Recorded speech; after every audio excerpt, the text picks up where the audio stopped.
ಎಲ್ಲರಿಗೂ ನಮಸ್ಕಾರ. ಸವಿ ಕಥೆಗೆ ಸ್ವಾಗತ.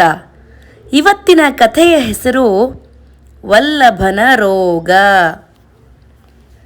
ವಲ್ಲಭ ಅನ್ನುವಂಥ ಒಂದು ಹುಡುಗ ಒಮ್ಮೆ ಒಂದು ಊರಿಗೆ ಹೋಗಬೇಕಾದ್ರೆ ಕಾಡಿನ ನಡುವೆ ದಾರಿ ತಪ್ಪಿ ಅಲ್ಲೇ ನಿದ್ದೆ ಮಾಡಬೇಕು ಅಂತ ಒಂದು ಕೂತ್ಕೋತಾ ಇರಬೇಕಾದ್ರೆ ಒಬ್ಬ ನಡು ವಯಸ್ಸಿನ ವ್ಯಕ್ತಿ ಒಂದು ಮರದ ಕೆಳಗಡೆ ಮಲಗಿರೋದನ್ನು ನೋಡ್ತಿದ್ದ ಹಾಗೆ ಆ ಮಲಗಿರೋ ವ್ಯಕ್ತಿ ಹತ್ರ ಒಂದು ವಿಷಸರ್ಪ ಬಂದು ಇನ್ನೇನು ಅವನನ್ನು ಕಚ್ಚಬೇಕು ಅಂತ ಇದ್ದಾಗ ವಲ್ಲಭ ಅದನ್ನು ನೋಡಿ ಆ ಹಾವನ್ನು ಎತ್ತಿ ಆಚೆಗೆ ಬಿಸಾಕಿದ. ಈ ಬಿಸಾಕೋ ಮಧ್ಯದ ಶಬ್ದಕ್ಕೆ ಮಲ್ಕೊಂಡಿರೋ ವ್ಯಕ್ತಿ ಎದ್ದ. ಏನಾಯಿತು ಅಂತ ಕೇಳ್ದ. ಆಗ ನಡೀತಿರೋ ವಿಷಯನ ವಲ್ಲಭ ಹೇಳ್ದ. ನೀವು ಮಲಗಿರ್ಬೇಕಾದ್ರೆ ಹಾವು ನಿಮ್ಮ ಹತ್ರ ಬರ್ತಾ ಇತ್ತು, ಅದನ್ನು ನಾನು ಎತ್ತಿ ಬಿಸಾಕಿದೆ ಅಂತ ಹೇಳ್ದ. ಆಗ ಆ ಮಲ್ಕೊಂಡಿರೋ ವ್ಯಕ್ತಿ, ಮಗು, ಸಮಯಕ್ಕೆ ಸರಿಯಾಗಿ ನನ್ನ ಪ್ರಾಣ ಕಾಪಾಡಿದೀಯ ನೀನು. ಅದಕ್ಕೆ ನಿನಗೆ ಉಪಕಾರಕ್ಕೋಸ್ಕರ ನನ್ನ ಹತ್ರ ಇರೋ ಈ ಮಾಯಾ ಸಂಚಿ ಕೊಡ್ತೇನೆ. ಅದು ನೀನು ಬೇಕಂದಾಗೆಲ್ಲ ಆಹಾರ ಕೊಡುತ್ತೆ. ಆದರೆ ಅದನ್ನು ನಿನ್ನ ಅವಶ್ಯಕತೆಗೆ ಮಾತ್ರ ಬಳಸ್ಕೋ. ಅದನ್ನು ದುರ್ವಿನಿಯೋಗ ಮಾಡಬೇಡ. ದುರ್ವಿನಿಯೋಗ ಅಂದರೆ ಅವಶ್ಯಕತೆ ಇಲ್ಲದೆ ಸುಮ್ಮನೆ ಬಳಸೋದನ್ನೆಲ್ಲ ಮಾಡಬೇಡ. ಆಗ ನೀನು ಸುಖವಾಗಿರ್ತೀಯ. ಯಾವಾಗ ಅವಶ್ಯಕತೆ ಇದೆ ಆವಾಗಲ ಮಾತ್ರ ಬಳಸು, ಅಂದರೆ ನೀನು ಸುಖವಾಗಿರ್ತೀಯ ಅಂತ ಹೇಳ್ದ. ವಲ್ಲಭ ಆಶ್ಚರ್ಯದಿಂದ, ಓ, ಇಂಥ ಮಾಯಾ ಸಂಚಿ ನಿಮಗೆಲ್ಲಿಂದ ಬಂತೋ ಅಂತ ಕೇಳ್ದ. ಆಗ ಆ ವ್ಯಕ್ತಿ ಹೇಳ್ದ, ನಾನೊಬ್ಬ ಅಭಾಗ್ಯ ಕಣಪ್ಪ. ನನ್ನ ಸುತ್ತ ಇರೋರಿಗೆ ನಾನು ಯಾವಾಗಲೂ ಒಳ್ಳೆಯದನ್ನೇ ಮಾಡ್ತಾ ಬಂದೆ. ಆದರೆ ನನ್ನನ್ನು ಎಲ್ಲರೂ ಬಳಸ್ಕೊಂಡು ನನ್ನ ಹತ್ರ ಇರೋ ಆಸ್ತಿನೆಲ್ಲ ದೋಚ್ಕೊಂಡ್ರು. ಅದಾದಮೇಲೆ ನನ್ನನ್ನು ಮನೆಯಿಂದ ಹೊರಗಡೆ ಹಾಕಿದರು. ನಾನು ನ್ಯಾಯಾಧೀಶರಿಗೆ ದೂರು ಕೊಟ್ಟೆ. ಆದರೆ ಅವರೆಲ್ಲ ಸೇರಿ ನ್ಯಾಯಾಧೀಶರಿಗೆ ಲಂಚ ಕೊಟ್ಟು ನನ್ನನ್ನು ದೇಶದಿಂದ ಬಹಿಷ್ಕಾರ ಮಾಡಿ ನನ್ನನ್ನು ಆಚೆ ಹಾಕಿದರು. ಅದಾದಮೇಲೆ ನಾನು ಈ ಕಾಡನ್ನು ಸೇರಿದೆ. ಆಗ ನನಗೆ ಇಲ್ಲಿ ಒಬ್ಬ ಮಹಾತ್ಮರು ಸಿಕ್ಕಿದ್ರು. ಅವ್ರಿಗೆ ನನ್ನ ಈ ಸ್ಥಿತಿಯನ್ನೆಲ್ಲ ಹೇಳಿದೆ. ಆಗ ಅವರು ನನ್ನ ಬಗ್ಗೆ ಕರುಣೆ ತೋರಿಸಿ ನಾನು ಮಾಡಿದ ಪುಣ್ಯ ಎಲ್ಲ ಸೇರಿಸಿ ಒಂದು ಮಾಯಾ ಸಂಚಿ ಮಾಡಿ ನನಗೆ ಕೊಟ್ಟರು. ಅದನ್ನು ನನ್ನ ಅವಶ್ಯಕತೆಗೆ ಮಾತ್ರ ಬಳಸ್ಕೋಬೇಕು ಅಂತ ಹೇಳಿದರು. ಅದನ್ನು ಬೇರೆ ಜನಗಳ ಮುಂದೆ ಬಳಸೋದಕ್ಕೆ ಇಷ್ಟ ಇಲ್ಲದೆ ನಾನು ಈ ಅರಣ್ಯದಲ್ಲೇ ಕಾಲ ಕಳೀತಾ ಇದ್ದೀನಿ. ಇಷ್ಟು ದಿನ ಆದಮೇಲೆ ಒಬ್ಬ ಮನುಷ್ಯನಲ್ಲಿ ಒಳ್ಳೆಯವನನ್ನು ನೋಡಿದೆ ನಾನು. ನಿನ್ನಂಥ ಒಳ್ಳೆ ಮನುಷ್ಯನ ನೋಡಿ ನನಗೆ ತುಂಬ ತೃಪ್ತಿಯಾಗಿದೆ ಕಣಪ್ಪ. ತಗೋ ಈ ಮಾಯಾ ಸಂಚಿ ಅಂತ ಕೊಟ್ಟ. ಆಗ ವಲ್ಲಭ, ಈ ಮಾಯಾ ಸಂಚಿನ ನನಗೆ ಕೊಟ್ಟರೆ ನಿಮ್ಮ ಹಸಿವಿಗೆ ಆಹಾರ ಹೇಗೆ ಸಿಗುತ್ತೆ ಅಂತ ಕೇಳ್ದ.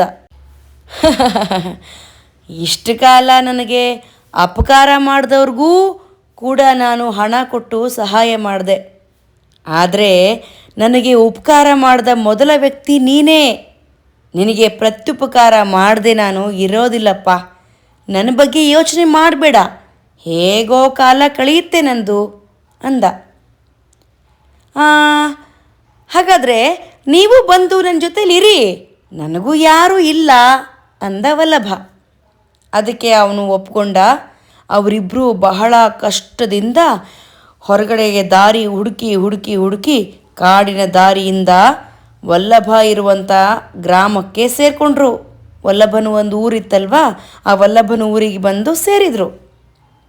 ಕೆಲವು ದಿನ ಚೆನ್ನಾಗೇ ಇತ್ತು. ಮಾಯಾ ಸಂಚಿಯ ಪುಣ್ಯದಿಂದ ಅವ್ರಿಗೆ ಊಟ ತಿಂಡಿ ಎಲ್ಲ ಸಿಗ್ತಿತ್ತು. ಆದರೆ ವಲ್ಲಭನಿಗೆ ಸ್ವಲ್ಪ ದಿನ ಆದಮೇಲೆ ಅದಷ್ಟಕ್ಕೆ ತೃಪ್ತಿ ಆಗಲಿಲ್ಲ. ಮಹಡಿ ಮನೆಯನ್ನು ಕಟ್ಟಿ ವೈಭವದಿಂದ ಬದುಕಬೇಕು ಅಂತ ಅವನಿಗೆ ಆಸೆ ಆಯಿತು. ಅದನ್ನು ತನ್ನ ಜೊತೆಗೆ ಬಂದಿದ್ದಂಥ ಆ ವ್ಯಕ್ತಿಗೆ ಹೇಳ್ದ.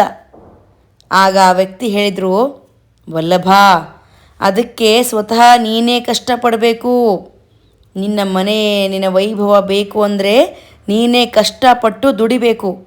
ಮಾಯಾ ಸಂಚಿಯನ್ನು ದುರ್ವಿನಿಯೋಗ ಮಾಡಬೇಡ. ಅದು ನಿನಗೆ ದುರಾಸೆಗೆ ಬಳಸ್ತಾ ಇದೆಯಾ, ಹಂಗೆಲ್ಲ ಬಳಸಬೇಡ ಅಂತ ಹೇಳ್ದ. ವಲ್ಲಭ, ಹಾಂ, ದುರ್ವಿನಿಯೋಗ ಮಾಡಿದರೆ ಏನಾಗುತ್ತೆ ಅಂತ ಕೇಳ್ದ. ವಲ್ಲಭ, ನಿನಗೇನೂ ಆಗೋದಿಲ್ಲ. ಆ ಸಂಚಿಯನ್ನು ನಿನಗೆ ಕೊಟ್ಟವನು ನಾನು. ತಪ್ಪು ನನ್ನದೇ ಆಗುತ್ತೆ, ಶಿಕ್ಷೆ ನಾನು ಅನುಭವಿಸ್ಬೇಕಾಗತ್ತೆ ಅಂತ ಹೇಳ್ದ. ಇದನ್ನು ಕೇಳಿಸ್ಕೊಂಡು ತಾನು ಶ್ರೀಮಂತ ಆಗಬೇಕು ಅನ್ನುವಂಥ ಆಸೆಯನ್ನು ವಲ್ಲಭ ಬಿಡಲೇ ಇಲ್ಲ. ಆ ಮಾಯಾ ಸಂಚಿನ ತೆಗೆದು ಅದರಿಂದ ಆಹಾರ ತಗೊಂಡು ಎಲ್ರಿಗೂ ಮಾರಕ್ಕೆ ಶುರು ಮಾಡ್ದ. ತಾನು ಖರ್ಚಿಲ್ಲದೆ ಆ ಆಹಾರನ ಮಾರಿ ಮಾರಿ ಮಾರಿ ದುಡ್ಡು ಬರೋಕ್ಕೆ ಶುರು ಆಯ್ತಲ್ವ, ಅವನಿಗೆ ಒಳ್ಳೆ ಲಾಭ ಆಯಿತು. ಇಷ್ಟೊತ್ತಿಗೆ ಆ ನಡುವಯಸ್ಕ ವ್ಯಕ್ತಿ ಊರಿನ ಅನೇಕ ಮಂದಿ ಮನೆಗಳಲ್ಲಿ ಕಷ್ಟಪಟ್ಟು ಕೆಲಸ ಮಾಡೋಕ್ಕೆ ಶುರು ಮಾಡ್ದ. ಆ ವಲ್ಲಭ ಬೇಡ ಅಂದರೂ ಕೇಳಲಿಲ್ಲ. ತಾನು ಮಾಡೋ ಕೆಲಸಕ್ಕೆ ಯಾರ ಹತ್ರನೂ ದುಡ್ಡಿಸ್ಕೋತಾ ಇರಲಿಲ್ಲ ಅವನು.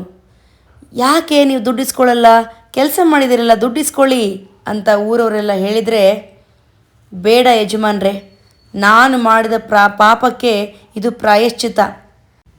ಏನೂ ಇಸ್ಕೊಳ್ದೆ ನಾನು ಕೆಲಸ ಮಾಡದೇ ಇದ್ದರೆ ನಾನು ನರಕಕ್ಕೇ ಹೋಗ್ತೀನಿ ಅಂತ ಆ ನಡುವಯಸ್ಕ ಹೇಳ್ತಿದ್ದ. ಊರಿನ ಕೆಲವೊಂದು ಜನ ವಲ್ಲಭನಿಗೆ ಹೇಳ್ತಾಯಿದ್ರು, ವಲ್ಲಭ, ನಿಮ್ಮ ಮನೇಲಿ ಇರೋ ಮನುಷ್ಯ ಅಷ್ಟು ಕಷ್ಟಪಟ್ಟು ಕೆಲಸ ಮಾಡ್ತಾಯಿದ್ದಾರೆ, ನೀನು ನೋಡ್ಕೊಂಡು ಸುಮ್ಮನೆ ಇದೆಯಲ್ಲಪ್ಪ ಅಂತ ಕೇಳಿದರು. ಆಗ ವಲ್ಲಭ ನಡುವಯಸ್ಕಿನ ವ್ಯಕ್ತಿ ಜೊತೆಗೆ ಹೇಳ್ದ, ನೋಡಿ ಸ್ವಾಮಿ, ನಿಮ್ಮಿಂದ ನನಗೆ ಕೆಟ್ಟ ಹೆಸರು ಬರುತ್ತೆ, ನೀನು ಅವ್ರಿವ್ರ ಮನೆಯಲ್ಲಿ ಕೆಲಸ ಮಾಡೋದನ್ನು ಬಿಟ್ಟುಬಿಡು ಅಂದ. ಆಗ ನಡುವಯಸ್ಕ ಹೇಳ್ತಾನೆ, ವಲ್ಲಭ, ನಿನ್ನ ಹತ್ರ ಇರುವ ಮಾಯಾ ಸಂಚಿ ನನ್ನ ಪುಣ್ಯದ ಫಲ. ನನ್ನ ಪುಣ್ಯ ಇರುವಷ್ಟು ಕಾಲ ಅದ್ರ ಮಹಿಮೆ ಇರುತ್ತೆ. ನೀನು ಮಾಯಾ ಸಂಚಿಯನ್ನು ಹೆಚ್ಚಾಗಿ ಬಳಸ್ತಾ ಇದೀಯಾ ಅಂದ. ವಲ್ಲಭ ಮತ್ತೇನು ಹೇಳದೆ ಮತ್ತಷ್ಟು ಧನ ಸಂಪಾದನೆಯಲ್ಲಿ ಬಿದ್ದ. 1 ವರ್ಷದ ನಂತರ ದೊಡ್ಡ ಮಹಡಿ ಮನೆ ಕಟ್ಟಿ ಒಬ್ಬ ಶ್ರೀಮಂತರ ಮಗಳನ್ನು ಮದುವೆ ಮಾಡಿಕೊಂಡ ವಲ್ಲಭ. ಇದ್ದಕ್ಕಿದ್ದಂತೆ ವಲ್ಲಭನಿಗೆ ಏನೋ ಒಂದು ರೋಗ ಬಂತು. ಅವನೂರಲ್ಲಿರೋ ಎಲ್ಲ ಡಾಕ್ಟ್ರು ಕೂಡ ಅದನ್ನು ಪರೀಕ್ಷೆ ಮಾಡಿ, ಈ ರೋಗ ಏನು ಅಂತಲೇ ನಮಗೆ ಗೊತ್ತಾಗ್ತಿಲ್ಲಪ್ಪ, ಯಾರಾದರೂ ಯೋಗಿಗಳನ್ನು ಕೇಳೋದು ಒಳ್ಳೆಯದು ಅಂದರು. ವಲ್ಲಭನ ಪತ್ನಿ ಒಬ್ಬ ಹೆಸರಾಂತ ಯೋಗಿಯ ಹತ್ರ ಕರ್ಕೊಂಡು ಹೋಗಿ ವಲ್ಲಭನನ್ನು ತೋರಿಸಿದ್ಲು. ಅವರು ಇವನನ್ನು ನೋಡಿ, ವಲ್ಲಭ, ನೀನು ಸ್ವಲ್ಪವೂ ಶ್ರಮ ಪಡದೆ ಸುಖ ಅನುಭವಿಸಬೇಕು ಅಂತ ಅಂದ್ಕೊಂಡೆ. ಶರೀರ ಅಂದರೆ ನಿನ್ನ ದೇಹ ಯಾವುದೇ ಶ್ರಮ ಇಲ್ಲದೆ ನಿನ್ನ ಸಂಪತ್ತು ಬೆಳೀತಾ ಇದೆ. ಆದ್ದರಿಂದ ನಿನಗೆ ಶರೀರ ಆರೋಗ್ಯ ಏತಕ್ಕೆ ಬೇಕು? ಅದಕ್ಕೆ ನಿನ್ನ ಶರೀರಕ್ಕೆ ರೋಗ ಬಂದಿದೆ ಅಂತ ಹೇಳಿದರು. ಹಾಗಾದರೆ ನನ್ನ ಸಂಪತ್ತನ್ನು ನಾನು ಅನುಭವಿಸೋ ಹಾಗಿಲ್ಲ ಎಂದ ವಲ್ಲಭ. ಕಷ್ಟಪಡುವವರಿಗೆ ಮಾತ್ರನೇ ಅನುಭವಿಸೋ ಯೋಗ ಇರುತ್ತೆ. ಅದೂ ಅಲ್ಲದೆ ನೀನು ಬೇರೊಬ್ಬರ ಶ್ರಮವನ್ನು ಉಪಯೋಗಿಸ್ಕೊಳ್ತಾ ಇದೀಯಾ ವಲ್ಲಭ, ಆ ಪಾಪ ನಿನ್ನನ್ನು ಕಾಡ್ತಾ ಇದೆ ಅಂತ ಹೇಳಿದರು ಯೋಗಿ. ನನ್ನ ಹತ್ರ ಒಂದು ಮಾಯಾ ಸಂಚಿ ಇದೆ, ಅದನ್ನು ಒಬ್ಬ ಆತ ನನಗೆ ಕೊಟ್ಟಿದ್ದ.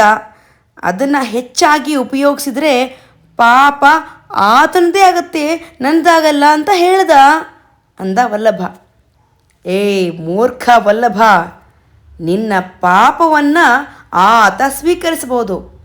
ನಿನ್ನ ಕಾರಣದಿಂದ ಆತ ಅಷ್ಟೊಂದು ಬೇರೆಯವ್ರ ಮನೆಯಲ್ಲಿ ಕೆಲಸ ಮಾಡಿ ಶ್ರಮ ಪಡ್ತಾ ಇದ್ದಾನೆ.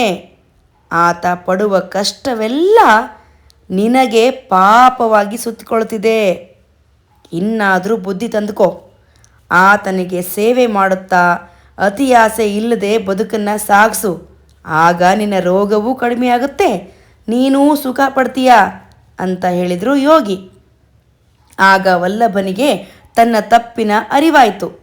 ಅವನು ಯೋಗಿಗೆ ನಮಸ್ಕಾರ ಮಾಡಿ ತನ್ನ ಪದ್ಧತಿಯನ್ನು ಬದಲಾಯಿಸ್ಕೊಳ್ತೇನೆ ಅಂತ ಯೋಗಿಗೆ ಮಾತು ಕೊಟ್ಟ. ಆ ತಕ್ಷಣವೇ ಅವನ ರೋಗವೆಲ್ಲ ಮಾಯ ಆಯಿತು. ಅವನ ಶರೀರ ಆರೋಗ್ಯವಾಯಿತು. ಆಮೇಲೆ ವಲ್ಲಭ ಮಾಯಾ ಸಂಚಿಯನ್ನು ತನ್ನ ಮನೆಯವರ ಅವಶ್ಯಕತೆಗೆ ಮಾತ್ರ ಬಳಸ್ಕೊಂಡು ಧನ ಸಂಪಾದನೆಗೆ, ಅಂದರೆ ಹೆಚ್ಚಿನ ಹಣ ಸಂಪಾದನೆಗೆ ಕೃಷಿ ಮಾಡೋಕ್ಕೆ ಶುರು ಮಾಡ್ದ. ಆಮೇಲೆ ಆ ನಡುವಯಸ್ಕ ವ್ಯಕ್ತಿಯನ್ನು ಎಲ್ಲಿಯೂ ಕೆಲಸ ಮಾಡೋಕ್ಕೆ ಬಿಡದೆ ತಾನೇ ಆತನಿಗೆ ಎಲ್ಲ ಸಹಾಯ ಮಾಡುತ್ತಾ ತನ್ನ ಹೆತ್ತ ತಂದೆಯಂತೆ ನೋಡ್ಕೊಳ್ಳೋಕೆ ಶುರು ಮಾಡ್ದ. ಕ್ರಮಕ್ರಮವಾಗಿ ವಲ್ಲಭ ಶ್ರೀಮಂತನಾಗಿ ಬೆಳೆಯತೊಡಗಿದ. ಅವನು ಬಹಳ ಕಾಲ ಆಯುರಾರೋಗ್ಯದಿಂದ ಸಕಲ ಸಂಪತ್ತನ್ನೂ ಅನುಭವಿಸುತ್ತಾ ಸುಖವಾಗಿ ಜೀವಿಸತೊಡಗಿದ. ನಾವು ಶ್ರೀಮಂತಿಕೆ, ನಮ್ಮ ಸುಖ, ಐಶ್ವರ್ಯ, ಹಣ ಎಲ್ಲವನ್ನೂ ಬಯಸೋದು, ಅದು ಯಾವುದೇ ಕಷ್ಟ ಇಲ್ಲದೆ ಬರಲಿ ಅಂತ ಬಯಸೋದು ಇವಿದವಲ್ಲ ನಮಗೆ ಯಾವ ಸುಖವನ್ನೂ ತೃಪ್ತಿಯನ್ನು ಕೊಡುವುದಿಲ್ಲ. ಹೆಂಗೋ ಮೋಸ ಮಾಡಿ ನಾವು ಹಣ ಸಂಪಾದನೆ ಮಾಡಬಹುದು, ಶ್ರೀಮಂತರಾಗಬಹುದು, ಆದರೆ ನಮ್ಮ ಆರೋಗ್ಯವೇ ಇರೋದಿಲ್ಲ. ಅದೇ ನಾವು ಕಷ್ಟಪಟ್ಟು ನಮ್ಮ ದೇಹವನ್ನು ದಂಡಿಸಿ ದುಡಿದ್ರೆ ನಮಗೆ ಬಂದ ಸಂಪತ್ತು ನಮಗೆ ಖುಷಿ ಕೊಡುತ್ತೆ, ನಮ್ಮ ಆರೋಗ್ಯವನ್ನು ಕಾಪಾಡುತ್ತೆ. ದೇಹವನ್ನು ದಂಡಿಸಿ ಅಂದರೆ ನಮ್ಮ ದೇಹವನ್ನು ಸವಿಸಿ ಕೆಲಸ ಮಾಡಬೇಕು.